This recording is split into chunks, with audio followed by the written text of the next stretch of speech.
Hello and welcome back to part 2 of Understanding Integrals for the Math AASL curriculum for IB. So today we will be covering the definite integrals, and in order to understand this, we need to first talk about the fundamental theorem of calculus. So the fundamental theorem of calculus says that if f is a continuous function in the interval from a to b, and f is the antiderivative of that same interval for the function, then we can find the area under the curve using this right here. So the integral of f of x evaluated from a to b. So in other words, if we are given a function f of x and we have the boundaries a and b, then we can use the antiderivative and evaluate it for that same interval to find the area. And we can also do this for the area between two curves, by first finding which of the two curves is on top. So in this example right here, we see that y1 is on top, right? The quadratic function is on top for all of the points between the domain where it intersects, right? That interval shows y1 as on top. And so in order to evaluate the area, or to find the area between two curves, we first need to find which one is on top. Then we subtract the one on top from the one on the bottom in the integral. So we have the point of intersection. This is A, and this is B, right? And so we would subtract A and B, and then not subtract that. We would subtract y1 minus y2. So we would subtract this function as an integral. So then we'd evaluate it from the boundary. And that's all pretty simple. So let's put that into practice. Right here, we have a graph of the function f of x equals 1/3 x plus 3. And we can also see that the interval is from 0 to 6. So putting that into integral notation, we get 0 to 6 as the interval. And then our function is 1/3 x plus 3 dx. So first, we need to find the capital f of x, which is the antiderivative. And for that, we get 1/3 times 1/2 x to the second power, because there's an invisible 1 right there, and using their power rule for integration, that is the antiderivative of x. And then plus 3x, because 3 is a constant. And so our simplified antiderivative is 1/6 x squared plus 3x. And then from there, we can insert our intervals. So it's f of 6 minus f of 0. This means we have 1/6 times 6 squared plus 3 times 6 as our first, as the first part to this. So this is this part.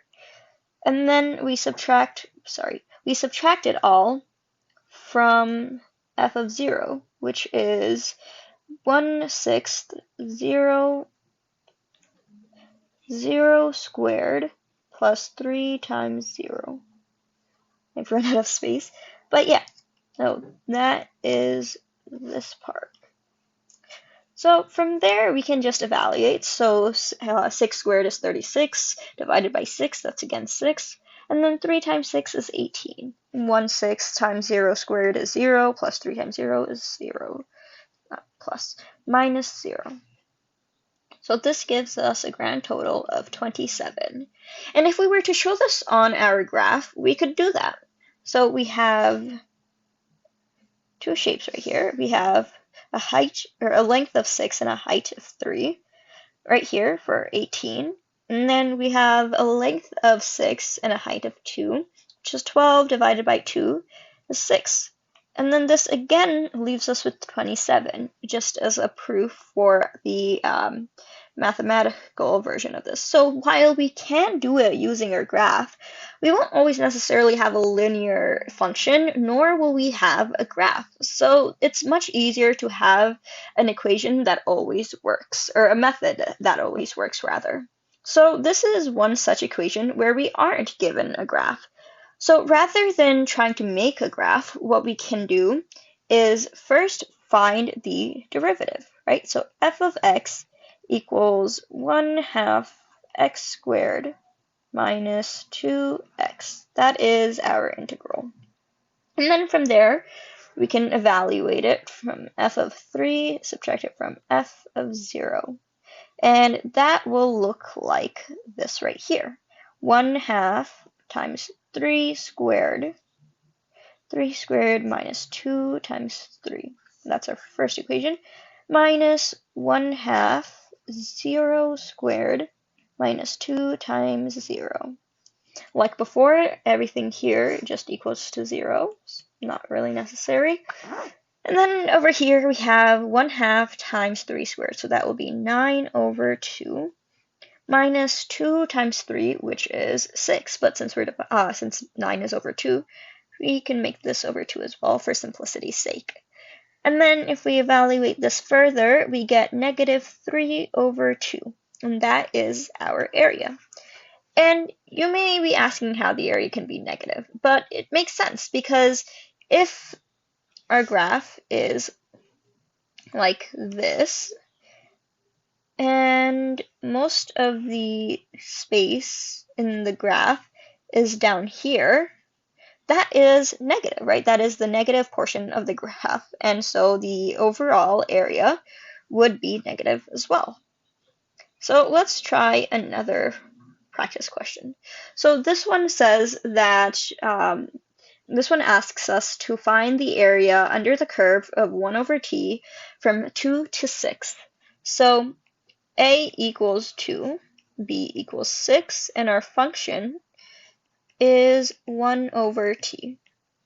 So the antiderivative of that is ln of t. Like before, we substitute our t value, or x value typically, but for this t, with our b value first. So f of 6 equals ln 6, right? And then f of 2 equals the natural log of 2. Subtracting this, we get minus ln of 2. Yeah, so we get the natural log of 6/2 using our properties of logs, which then gives us the natural log of 3. That is our solution right there. Now let's try finding the area under a curve when we have two equations. So we're finding the area between these two functions right here and right here. The first step in order to do this is to find which of the to find the points of intersection, since we are not given an interval. And when we're not given an interval, this typically means that the interval are the points of intersection. So we can first set them equal to each other. X to the fourth minus x squared equals x squared. And then we move everything to the side, out to one side, giving us x to the fourth minus 2x squared equals 0.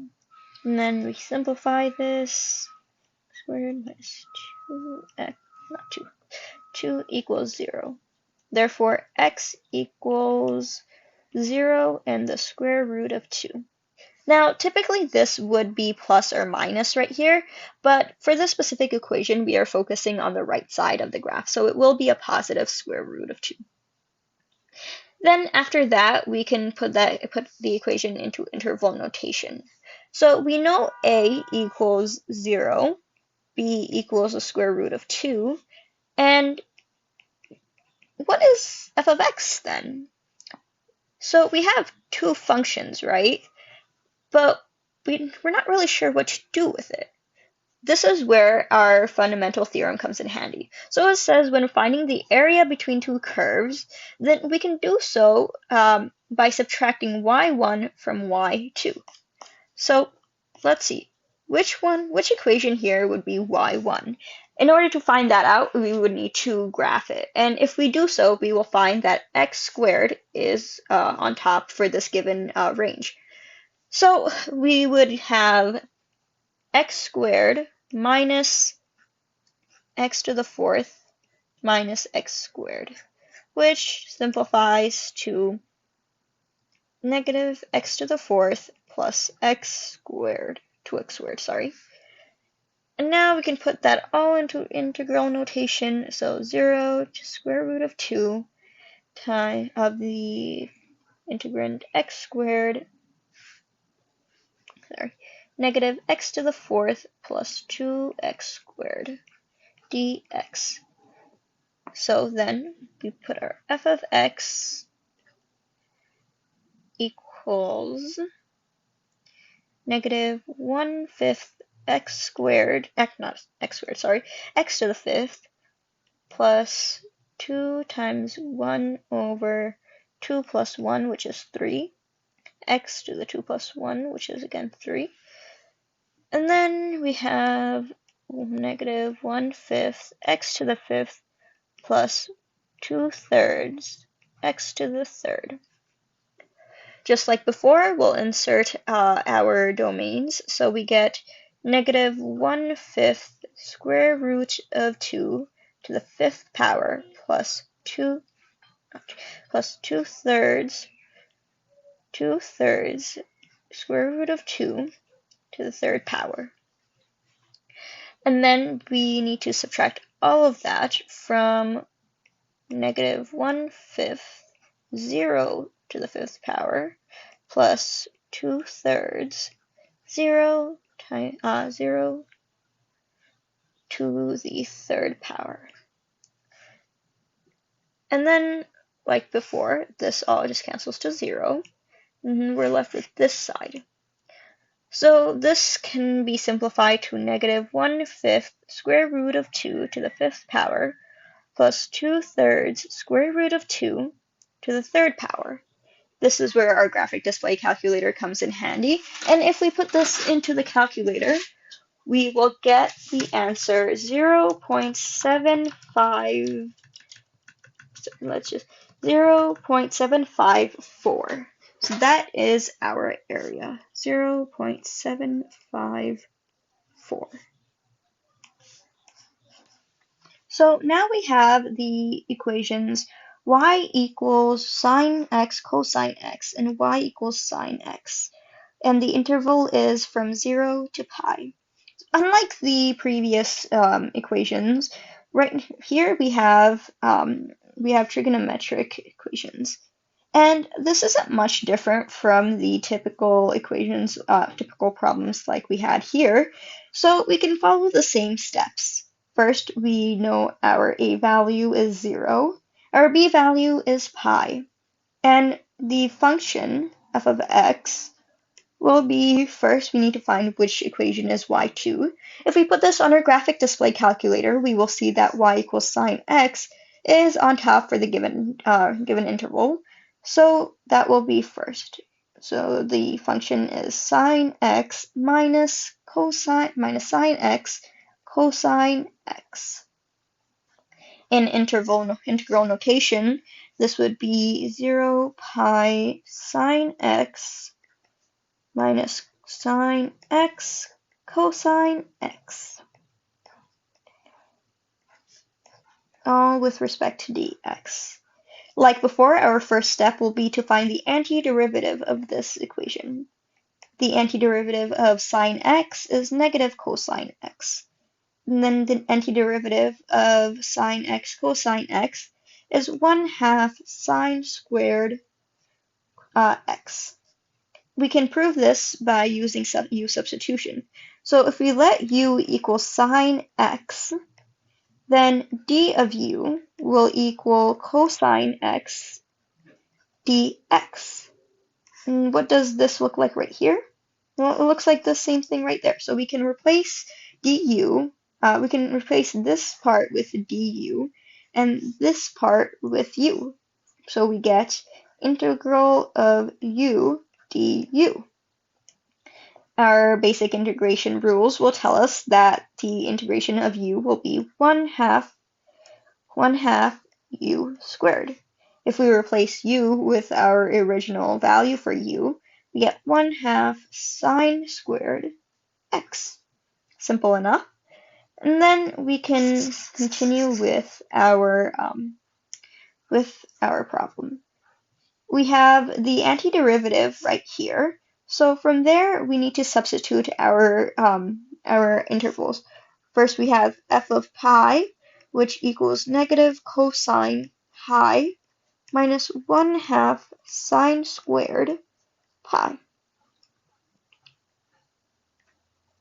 Then we have f of 0, which equals negative cosine 0 minus 1/2 sine squared 0.